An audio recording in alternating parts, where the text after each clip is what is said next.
सुप्रभात। आज आपका पाठ है पद। इसके कवि हैं सूरदास। यहाँ सूर सागर के भ्रमर गीत से 4 पद लिए गए हैं।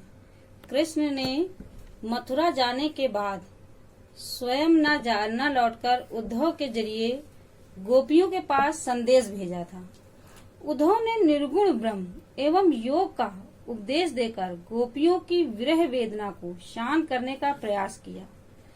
गोपियां ज्ञान मार्ग की बजाय प्रेम मार्ग को पसंद करती थीं, अर्थात ज्ञान मार्ग की बजाय प्रेम मार्ग, यानी गोपियां हमेशा साकार रूप को उनको देखती थीं और उन्हीं को ही पसंद करती थीं।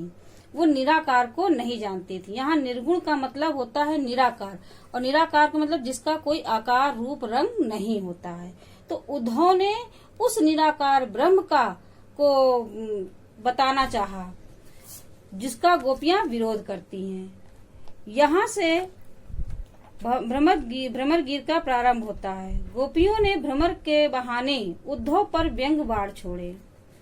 देखिए, पहले पद में गोपियों की यह शिकायत थी कि उद्धव कभी स्नेह के धागे से बंधे होते तो वे विरह की वेदना को अनुभूत अवश्य कर पाते, अर्थात अनुभव अवश्य कर पाते।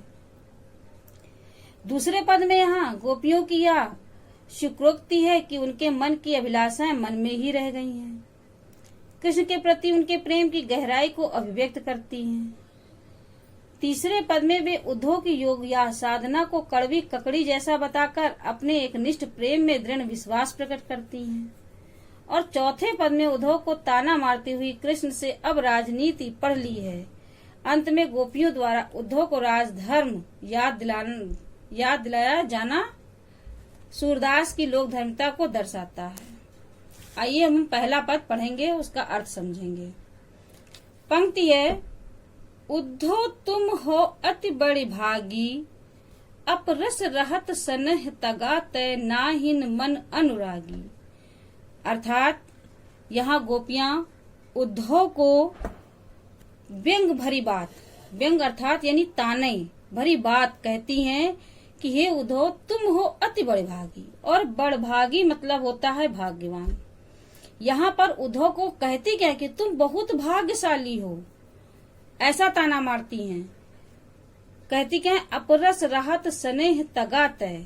अपरस माने होता है अछूता, और स्नेह माने स्नेह, तगा माने धागा बंधन, अर्थात नाहिन मन अनुरागी। अर्थात तुम श्री कृष्ण के प्रेम के बंधन से अछूते हो, इसीलिए नाहिन मन अनुरागी, तुम्हारे मन में प्रेम है ही नहीं। पूरे निपात राहत जल भीतर तारस देह न दागी, और जो जल माह तेल की गागर बूंद न ताको लागी।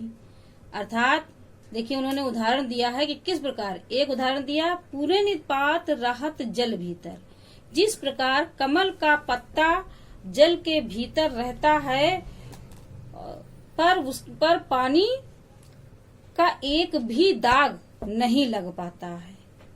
और दूसरा उदाहरण है कि जो जल माह तेल की गागरी, और जो तेल की से भरी गागर होती है उस पर पानी की एक भी बूंद नहीं टिक पाती है।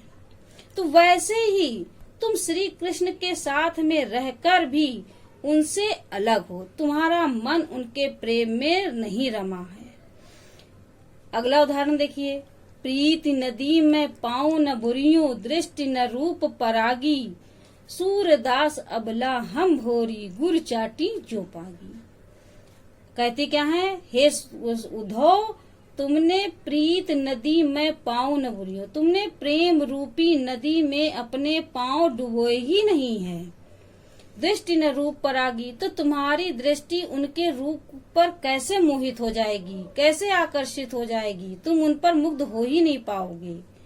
सूरदास जी कहते हैं, गोपियां कहती हैं, हे उद्धव अबला हम भोरी, हम भोली भाली नारियां, गुर चाटी ज्यू पागी। हम तो उसी प्रकार की नारियां हैं जिस प्रकार से गुड़ में चींटी चपक जाती है और फिर वो अलग नहीं हो पाती है। हम उसी प्रकार की उनकी सखियां हैं, जब हम उनके प्रेम में इस प्रकार पग चुके हैं, उनसे इस प्रकार से मिल चुके हैं कि अब हम उनसे कभी भी अलग हो ही नहीं सकते हैं। ये आपका पहला पूर्ण हुआ।